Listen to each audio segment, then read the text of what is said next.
रायगड जिल्ह्यातील माणगाव तालुक्यात होडगाव कोंड, जांभूळवाडी, निजामपूर, इंदापूर, खरवली, मोरबा, साई, गोरेगाव आणि लोणेरे या भागात मोठ्या प्रमाणात ब्रास मातीचे उत्खनन सुरू असल्याने स्थानिक ग्रामस्थांमधून नाराजी व्यक्त होत आहे। हजारो टन ब्रास मातीचे उत्खनन होत असल्याने शासनाकडे या मातीची रॉयल्टी भरली जात आहे का, असा प्रश्न आता उपस्थित केला जातोय। डोंगरच्या डोंगर पोखरून मातीचं उत्खनन सुरू आहे। खासगी जागेचा एकच सातबारा आणि अनेक ठिकाणी मातीचं उत्खनन असा प्रकार असल्याचं म्हटलं जाते।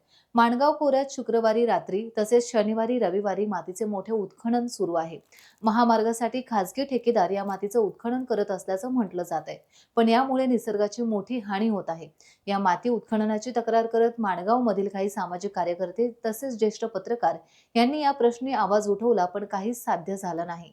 निसर्गाचा होणारा ऱ्हास वेळीच थांबला नाही तर या परिसरातील निसर्गाची मोठी हानी होणार आहे आणि याला जबाबदार कोण, असा प्रश्न आता उपस्थित केला जातोय।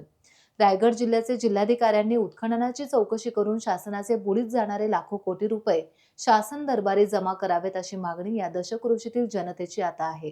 टाइम्स डिजिटलला लाईक करा, सबस्क्राईब करा, शेअर करा आणि बेल आयकॉन दाबायला विसरू नका। पाहत रहा टाइम्स डिजिटल।